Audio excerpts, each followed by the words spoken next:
Hello dear students, कैसे हैं आप सभी। आशा करती हूँ आप सब ठीक होंगे, स्वस्थ होंगे, अच्छे होंगे।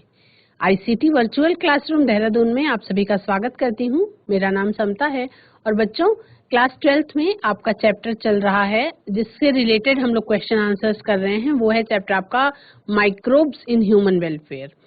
तो माइक्रोब्स इन ह्यूमन वेलफेयर में जो मैंने आपको टेबल फॉर्म में क्वेश्चंस कराए हैं, those questions were very important. वो वाले बहुत ज्यादा इम्पोर्टेंट हैं। कैसे इम्पोर्टेंट हैं? क्योंकि उन कुछ टेबल्स की ही हेल्प से आप सारे के सारे ऑर्गेनिज्म और उनसे मिलने वाले मेडिसिन जो भी हैं उनको याद कर सकते हैं। वो कौन से ऑर्गेनिज्म से प्राप्त होते हैं वो याद कर सकते हैं, और कौन सी मेडिसिन प्राप्त होती है वो याद कर सकते हैं। इस तरह का टेबल फॉर्म अगर आप बनाएंगे तो आपको चीजें एक शॉट में ही आपको रिवाइज हो जाएंगी अच्छी तरह से। तो आप लोग उस अगर टेबल को बना सकें तो बहुत अच्छा रहेगा, जिससे आपकी जो लर्निंग कैपेसिटी है वो बढ़ जाएगी। एक टेबल आपने बना के छोड़ा और उसके बाद अगर दिन में 2 बार उसको केवल देखते भर हैं तो आपको लेक्चर को ध्यान से सुनने के बाद एक बार देखेंगे तब भी वो आपको अच्छे से एग्जाम तक लर्न रहेगा। आज की क्लास में हम आगे बढ़ते हैं, डिजिटल बोर्ड की तरफ चलते हैं और कुछ और क्वेश्चंस को हम अटेम्प्ट करने की कोशिश करेंगे। क्वेश्चन है, कल हमने सीवेज ट्रीटमेंट प्लांट कितने चरणों में होता है वो वाला क्वेश्चन कंप्लीट कर लिया था। नेक्स्ट क्वेश्चन है कि name the category of microbes naturally occurring in sewage and making it less polluted during the treatment. कौन सी सूक्ष्म जीव की ऐसी कैटेगरी है जो सीवेज में पाई जाती है और वो ट्रीटमेंट के दौरान सीवेज में ही प्राप्त रहती है, पहले से ही मौजूद रहती है, और ट्रीटमेंट के दौरान उस सीवेज वाटर की पोल्यूशन के लेवल को कम करने के लिए उत्तरदायी होती है। सेकेंड पार्ट है, explain the different steps involved in the secondary treatment of sewage. तो सेकेंड पार्ट के बारे में हम चर्चा नहीं करेंगे क्योंकि जस्ट पिछले क्वेश्चन में हमने इसके बारे में चर्चा कर ली है। द कैटेगरी, फर्स्ट वाले में हम बात करेंगे the category of microbes naturally occurring in sewage and making it less polluted are bacteria and fungi. ये जो कैटेगरी है आपकी माइक्रोब्स की वो बैक्टीरिया और फंगी की है जो पहले से ही सीवेज में प्रेजेंट होते हैं, wherein masses of bacteria gets associated with filaments of fungi to form mesh-like structures called flows. Mesh-like structures, flows जो है बनाने का काम कौन करते हैं? masses of bacteria जो है वो associated होते हैं किसके साथ? filaments of fungi to form mesh-like structures called flows. Next वाला सेकेंड पार्ट जो है सेकेंडरी ट्रीटमेंट, उसको हम नहीं करेंगे क्योंकि पहले ही आपको पता है, पहले भी कई बार मैं करा चुकी ये वाला क्वेश्चन, तो ये हम नहीं करेंगे इस समय पे। आगे बढ़ जाते हैं नेक्स्ट कॉन्सेप्ट की तरफ, और ये बहुत ही इंपॉर्टेंट है, microbes in production of biogas as bio control agents and bio fertilizers, जिसमें 1 मार्क के क्वेश्चंस में कुछ इस तरीके के क्वेश्चन पूछे जा सकते हैं। जैसे question number 1 is name the type of association that the genus Glomus exhibits with higher plants. Name the type of association that the genus Glomus exhibits with higher plants. आपका जीनस ग्लोमस जो है वो exhibits करता है कैसे? Symbiotic association दिखाता है वो हायर प्लांट्स के साथ। कैसा एसोसिएशन दिखाता है? सिम्बायोटिक एसोसिएशन दिखाता है। नोट करेंगे, बोर्ड में जितने भी क्वेश्चंस हैं उनको आप नोट करेंगे। Type of association that the genus Glomus exhibits with higher plants, है ना। तो इसका क्वेश्चन है genus Glomus exhibits symbiotic association with higher plants. इसके बारे में भी समझ लेंगे, 1 नंबर के क्वेश्चन में है। अगर ये 2 नंबर के क्वेश्चन में पूछा जाता है तो आप क्या बोलेंगे? ग्लोमस जो है is a genus of arbuscular mycorrhizal fungi, है ना। माइकोराइजल फंगी के उसमें आता है ये। It forms symbiotic association with many species of higher plants. Glomus क्या है? आपका most common and largest genus है, जिसके अंदर phylum Glomeromycota that form symbiotic relationship with plant roots. और यहाँ पे जो स्पीसीज है आपकी अर्बस्कुलर माइकोराइजल फंगी, वो फ्रिक्वेंटली उसके अंदर बहुत सारे अबंडेंट स्पोर्स होते हैं सॉइल में और रूट्स में। तो ग्लोमस जो है वो बहुत इस मामले में इम्पॉर्टेंट है ना। आपका Glomus exhibits arbuscular mycorrhizal called as M association के नाम से भी उसको हम जानते हैं with higher plants. These are the type of fungi which are tiny. कैसे होते हैं? टाइनी होते हैं और हार्मलेस होते हैं। Creatures that attach themselves to plant roots and actually help plants to make use of water and inorganic nutrients in the soil. ठीक है। नेक्स्ट क्वेश्चन है, state one reason for adding blue green algae to the agricultural soil. आपको एक reason बताना है जब आपका blue green algae agricultural soil के साथ ऐड करते हैं ब्लू ग्रीन एल्गी को, या मेंशन करेंगे two advantages of adding blue green algae to paddy fields. या दूसरे तरीके से इसी क्वेश्चन को पूछा जा सकता है कि यदि हम नील हरित शैवाल को पैडी फील्ड्स में यानी धान की फसल में ऐड कर दें तो क्या दो एडवांटेजेस मिलेंगे। नोट करेंगे बच्चों, नोट करेंगे। Blue green algae are added to agricultural soil because they add organic matter to the soil and also increase its fertility। यानी कि दो एडवांटेजेस जो थे वो क्या थे? अगर आप ब्लू ग्रीन एल्गी को एग्रीकल्चरल सॉइल में ऐड कर देते हैं तो दो चीजें आपको, दो एडवांटेजेस मिल जाते हैं। क्या? पहला तो they add organic matter to the soil, वो कार्बनिक पदार्थ जो है मृदा में मिक्स कर देते हैं, मतलब बढ़ा देते हैं उनका content, and also increase its fertility, और उसकी उर्वरक क्षमता को भी बढ़ा देते हैं। बहुत सिंपल क्वेश्चन है, लर्न करना इजी है, याद भी रहेगा एग्जाम में, और इसको नोट कर लेंगे कम से कम, ताकि जब एग्जाम टाइम हो तो आप उसको रिवाइज कर सकें। ठीक है।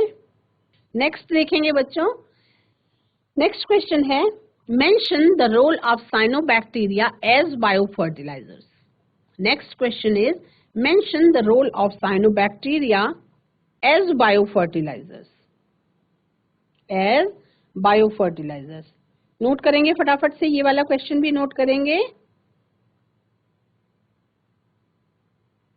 रोल ऑफ साइनोबैक्टीरिया, आंसर करेंगे role of cyanobacteria as biofertilisers. Role of cyanobacteria as biofertilisers. Cyanobacteria fix atmospheric nitrogen and increases the organic matter of the soil through their photosynthetic activity. It's most important question, role of cyanobacteria as biofertilizers, जैविक खाद के रूप में उसको किस तरह से use करते हैं, क्या रोल है उसका। Cyanobacteria fix atmospheric nitrogen and increases the organic matter of the soil through their photosynthetic activity, है ना। नेक्स्ट क्वेश्चन है, name any one symbiont which serve as biofertiliser, mention it specific role. उसका specific role जो है वो आपको mention करना होगा, है ना। Name any one symbiont which serve as biofertiliser, एक ऐसे सिम्बायोंट का नाम बताना है जो आप बायोफर्टिलाइजर के रूप में यूज होता है, मेंशन करना है उसके स्पेसिफिक रोल को।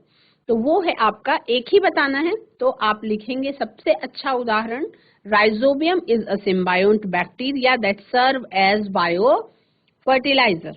राइजोबियम जो है वो आपका एक ऐसा सहजीवी बैक्टीरिया है जो सिम्बायोसिस रिलेशनशिप दिखाता है, सिम्बायोटिक रिलेशनशिप दिखाता है, और as a bio fertilizer use होता है फसलों के लिए, और उसका रोल क्या है?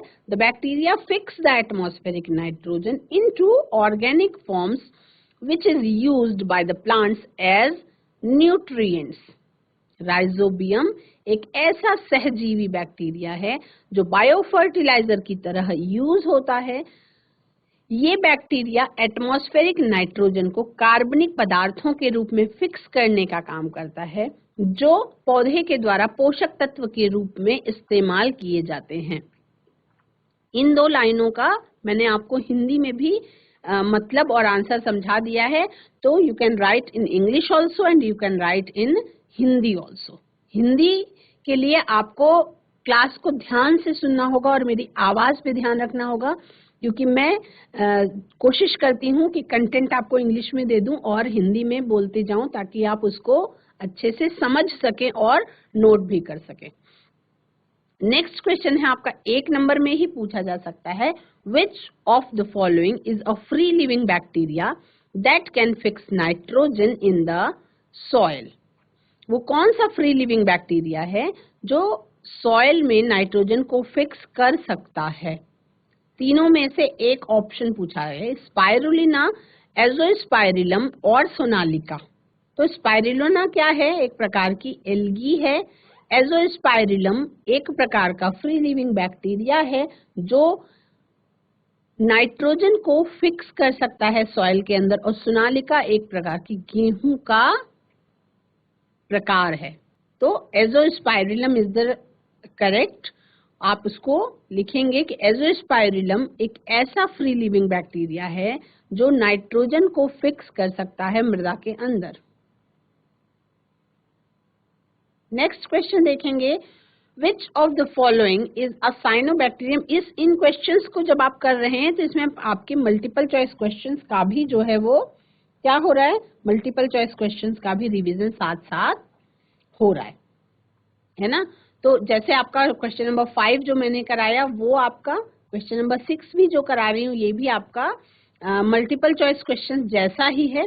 इसको आप नोट कर लेंगे और एग्जाम में इजीली याद रखेंगे, गलत बिल्कुल भी नहीं करेंगे। थोड़ा सा ध्यान देने की जरूरत है, अच्छे से ध्यान देंगे तो चीजें आपको समझ में आ जाएंगी। Which of the following is the cyanobacterium that can fix atmospheric nitrogen? अब यहाँ पे पूछ रहा है कि जो आपके एटमॉस्फेरिक नाइट्रोजन को फिक्स कर सकता है।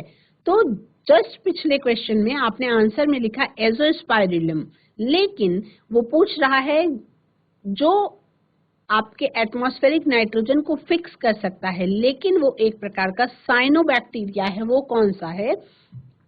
तो इसमें आप आंसर लिखेंगे ऑसिलिटोरिया। इसमें आपका आंसर क्या होगा? Oscillatoria. Oscillatoria is a cyanobacterium that can fix atmospheric nitrogen. क्या लिखेंगे? Oscillatoria is a cyanobacterium that can fix atmospheric nitrogen. Oscillatoria एक ऐसा साइनोबैक्टीरिया है जो वातावरण की नाइट्रोजन को फिक्स कर सकता है। ठीक है, नेक्स्ट देखेंगे बच्चों, how is the presence of cyanobacteria in the paddy fields beneficial to rice crops?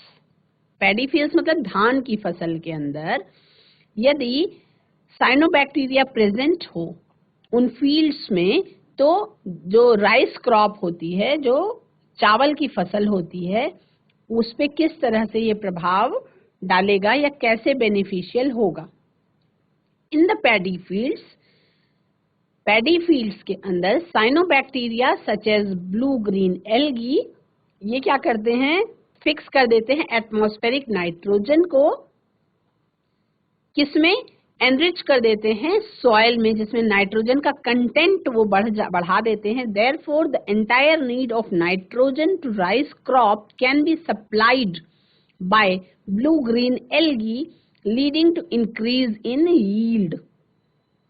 यानी कि यदि आप इसी क्वेश्चन का आंसर हिंदी में लिखना चाहें तो आप लिख सकते हैं कि पैडी फील्ड्स के अंदर साइनोबैक्टीरिया जैसे कि नील हरित शैवाल वातावरण में उपस्थित नाइट्रोजन को फिक्स करके सॉइल को नाइट्रोजन रिच बना देते हैं, यानी कि मृदा के अंदर नाइट्रोजन की कंटेंट को, मात्रा को बढ़ा देते हैं। सॉइल जब नाइट्रोजन रिच हो जाती है, therefore the entire need of nitrogen, तो इसके बाद जो पौधे के द्वारा, जो उस पैडी फील्ड में लगी हुई फसल के द्वारा नाइट्रोजन की जितनी आवश्यकता होती है, उस पूरी आवश्यकता की कमी को ब्लू ग्रीन एल्गी के द्वारा सप्लाई किया जा सकता है, जिससे उस फसल में क्या होती है, वृद्धि होती है, leading to increase in yield.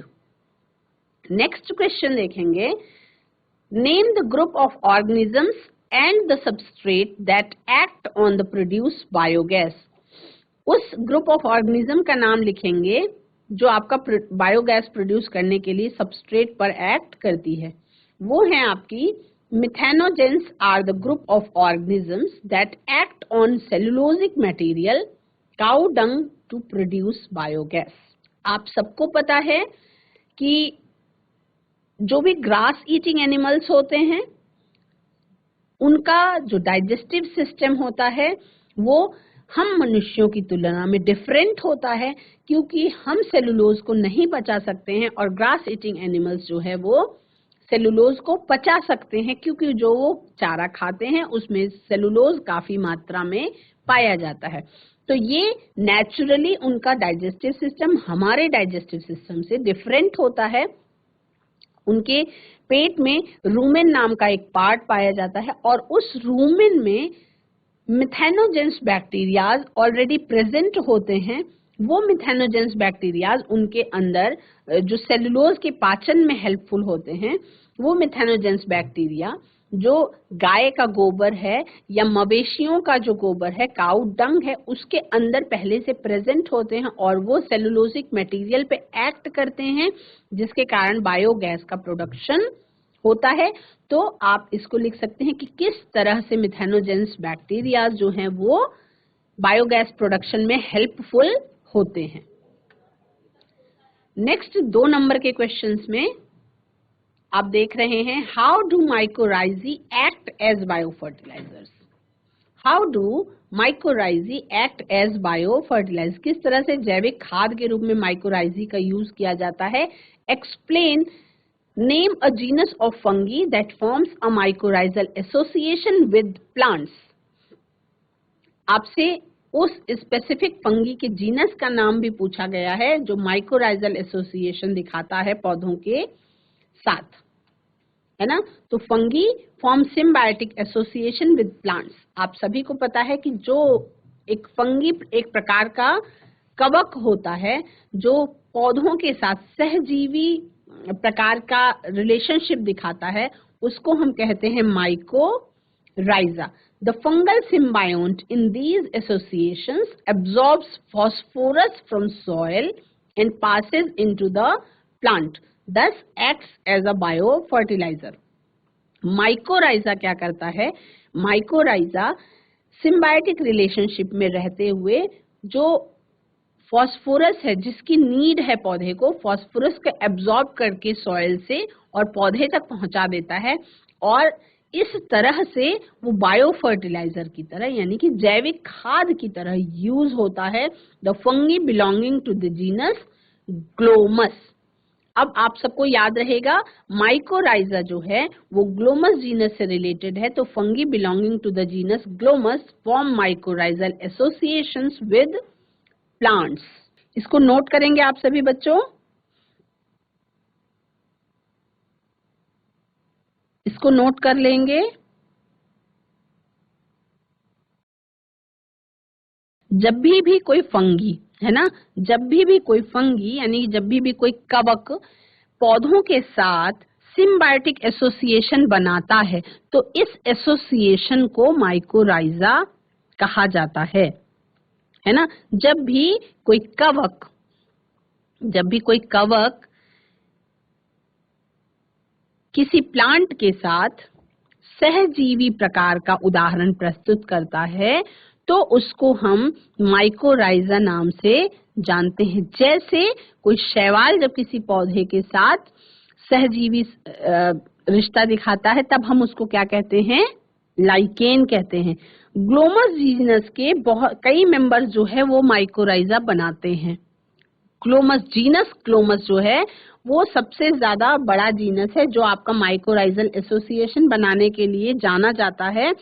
और इस एसोसिएशन में फंगल सिम्बायोट सॉइल से क्या करते हैं, फास्फोरस एब्जॉर्ब करके प्लांट को पहुंचा देते हैं या प्लांट को प्रदान कर देते हैं, है ना।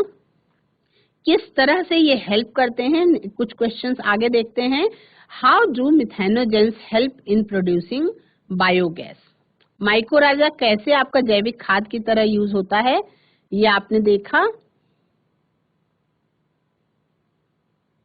है ना। जीनस ग्लोमस, उसमें स्पेशली एक महत्वपूर्ण जीनस है जो एक प्रकार का फंगी का जीनस है, और ये जब प्लांट्स के साथ सिम्बायोटिक एसोसिएशन बनाता है तो उस एसोसिएशन को हम माइकोराइजा के नाम से जानते हैं। नेक्स्ट क्वेश्चन है, how do methanogens help in producing biogas.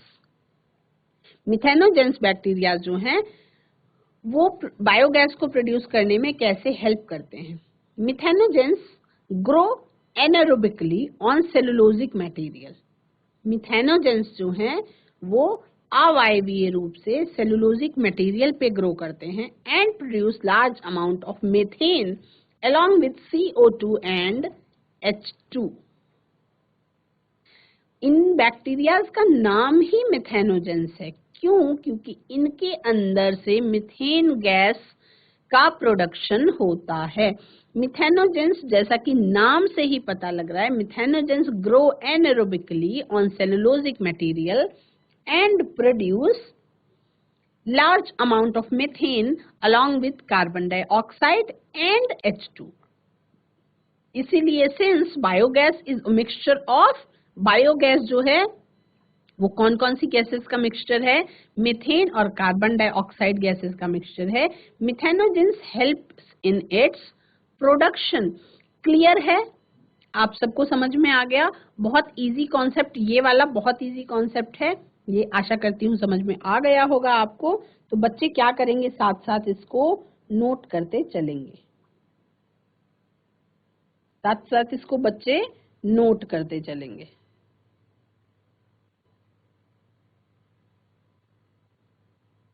Next question देख लेंगे, why is rhizobium characterized as a symbiotic bacterium, how does it act as biofertilizers. कैसे राइजोबियम को आपने सिम्बायोटिक बैक्टीरिया की कैटेगरी में रखा गया, और क्यों रखा गया, और किस तरह से ये जैविक खाद के रूप में काम करता है। लिखेंगे, आप लोगों को पहले से पता भी है इसके बारे में, बस उसको शब्दों में ढाल करके आपको आंसर करना है। ये वाला question as much easy as much important, छोटी छोटी क्लासेस से ही ये उदाहरण दिया जाने लगा है। तो the nodules of the roots of leguminous plants, यानी कि दाल वाली जो पौधे होते हैं, दलहन की खेती जो होती है, उन पौधों की जड़ों में कुछ गांठें पाई जाती हैं, है ना।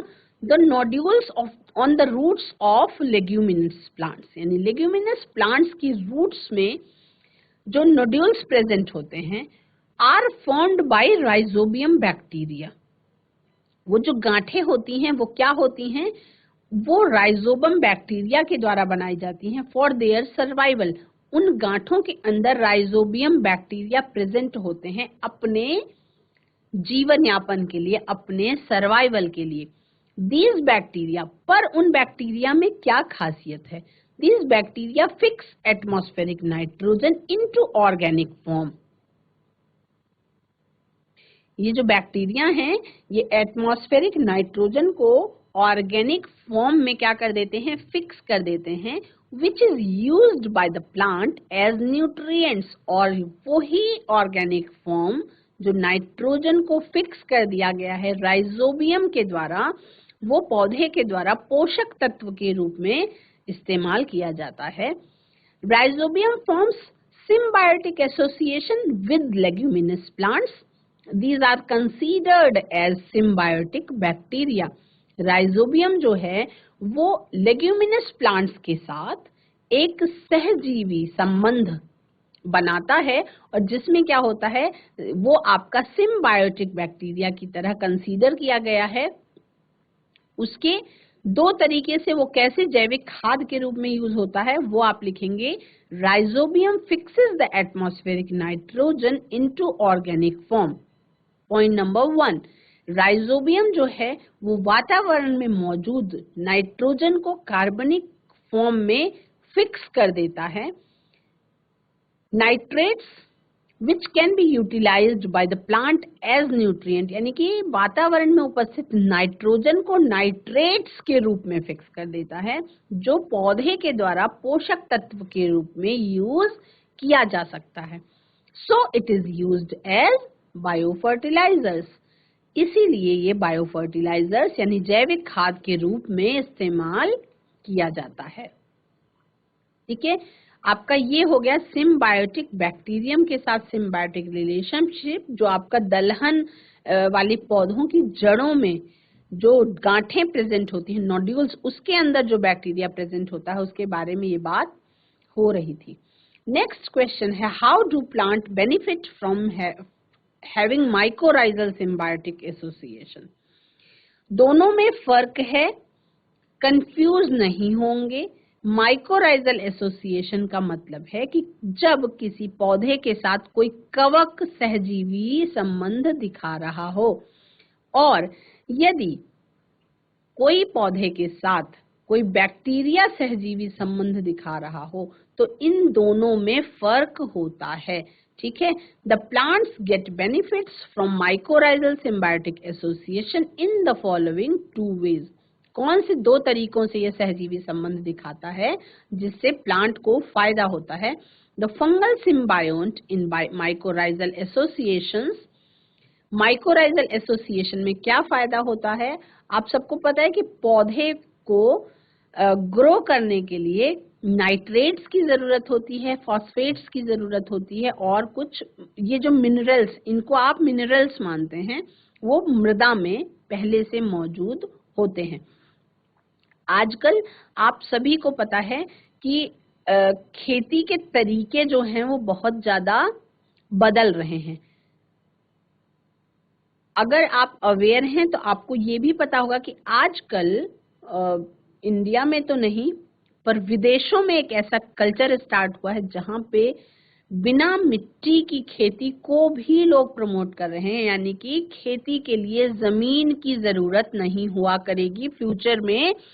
हो सकता है हम लोगों की लाइफ में ही ये चीज देखने को मिले कि जहां पे जैसे बहुत सारी मंजिल के फ्लैट्स बन रहे हैं जिसमें लोग रहते हैं, उसी तरह बहुत सारी मंजिल के खेत बन जाएंगे और वो इंडस्ट्री के तौर पे वहां पे खेती होया करेगी। और उस टेक्निक को आप हाइड्रोपोनिक्स के नाम से जाते हैं, जहां पे केवल पानी का यूज करके और किसी भी प्लांट को ग्रो किया जा सकता है और उससे फायदा उठाया जा सकता है।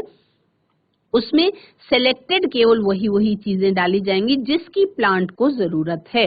पानी की जरूरत है तो पानी का यूज किया जाएगा, पर मिट्टी की जरूरत पौधे को एक्चुअल में क्या होता है कि किसी भी प्लांट को ग्रो करने के लिए मिट्टी की जरूरत नहीं होती, मिट्टी में मौजूद पानी और मिनरल्स की जरूरत होती है। तो यदि पौधे को सफिशिएंट वाटर मिले और सफिशिएंट मिनरल्स मिले तो पौधा ग्रो कर सकता है, ग्रो कर जाता है। तो इसी हाइड्रोपोनिक्स टेक्निक के थ्रू अब कोशिश की जा रही है कि खेती जो है उसको और उन्नत बनाया जा सके। फ्यूचर में देखते हैं किस तरह से ये सामने आता है। इंडिया में तो शायद नहीं आएगा, या आ भी सकता है अर्बन एरियाज में, उसके बारे में फ्यूचर तो कोई प्रेडिक्ट नहीं कर सकता बच्चों। लेकिन बहुत सारी नई टेक्निक्स जो हैं वो आपका फसलों की ग्रोथ को मेंटेन करने के लिए, उत्पादन को बढ़ाने के लिए नई नई टेक्निक्स जो है वो इजाद की जाती रही हैं, और उसमें हाइड्रोपोनिक्स टेक्निक भी एक है। ये इस चैप्टर से रिलेटेड नहीं है लेकिन सामने आया तो इसलिए आपको मैंने बताया। और माइकोराइजल सिम्बायोटिक एसोसिएशन जो है वो प्लांट को, और दूसरा कौन सा तरीका है जिससे बेनिफिट करता है, It also provides resistance to root-borne pathogens and increase plant growth and development, and it is also important. ये क्या करता है, पौधे में रूट-borne pathogens जो होते हैं उनसे रेजिस्टेंस बना देता है पौधे के अंदर, और उससे प्लांट ग्रोथ और डेवलपमेंट जो है वो इंक्रीज हो जाती है ना। तो इसको नोट करेंगे। माइकोराइजल सिम्बायोटिक एसोसिएशन में कोई भी पौधा यदि किसी कवक के साथ सहजीवी संबंध दिखा रहा हो तो उस एसोसिएशन को हम माइकोराइजल सिम्बायोटिक एसोसिएशन कहते हैं। ये एक क्वेश्चन भी बन सकता है ना, ये भी एक क्वेश्चन बन सकता है। अब देखिए इसमें बात हो रही है कि क्यों ये सिम्बायोटिक एसोसिएशन है, क्यों ये सिम्बायोटिक एसोसिएशन है। इसमें पौधे को तो फायदा मिल रहा है, लेकिन उस फंगी को क्या फायदा मिल रहा है, उसको रहने की जगह मिल रही है ना। उसको क्या मिल रही है, उसको रहने की जगह मिल रही है। ठीक है, नेक्स्ट देखेंगे बच्चों, what are methanogens, name the animals in which methanogens occur and the role they play there. Methanogens क्या है, एक प्रकार के एनारोबिक बैक्टीरिया हैं, यानी कि अवायवीय बैक्टीरिया हैं। अवायवीय बैक्टीरिया का मतलब कि उनको अपनी ग्रोथ के लिए, सांस लेने के लिए उनको ऑक्सीजन की जरूरत नहीं होती है। और जो बैक्टीरिया ऑक्सीजन का यूज नहीं करते हैं वो प्रोड्यूस क्या करेंगे, मीथेन नाम की गैस को बहुत बड़ी मात्रा में वो प्रोड्यूस करते हैं। इसीलिए स्पेसिफिक इन बैक्टीरियाज का नाम ही मिथेनोजेंस है, और ये पूरी एक बैक्टीरिया की कैटेगरी है। Methanogens are found in rumen of cattle and intestine of humans. Humans के इंटेस्टाइन में बहुत कम मात्रा में पाए जाते हैं। रूमेन कैटल के रूमेन में, रूमेन पार्ट जो होता है मवेशियों के डाइजेस्टिव सिस्टम का, उसमें ये बहुत ज्यादा मात्रा में पाए जाते हैं। The methanogens present in intestine of animals and humans. Humans में बहुत कम मात्रा में पाए जाते हैं बच्चों, तो humans का आप कट शॉर्ट भी कर सकते हैं। Act on cellulosic part, वो केवल भोजन में उपस्थित सेलुलोज वाले पार्ट पे एक्ट करते हैं और उनको डाइजेस्ट करने का काम करते हैं, और उसके द्वारा क्या होती है, मीथेन नाम की गैस कार्बन डाइऑक्साइड और H2 के साथ रिलीज होती है। इसीलिए अपने काम के आधार पे उनका नाम है, वो मीथेन गैस प्रोड्यूस करते हैं, इसीलिए मिथेनोजेंस बैक्टीरिया वो कहलाते हैं। आज की क्लास में बच्चों बहुत सारे क्वेश्चंस आंसर्स आप लोगों ने नोट कर लिए होंगे। एग्जाम पे टाइम पे आपको रिवाइज करने में इजी रहेगा। आशा करती हूँ आपको समझ में भी आ रहा होगा। आज की क्लास में इतना ही। अगले सेशंस में कुछ हम और इसी तरीके के क्वेश्चंस करेंगे। That's all for today. Have a nice day, take care. आप सभी का दिन शुभ हो और आप सभी एग्जाम की अच्छे से तैयारी करते रहें।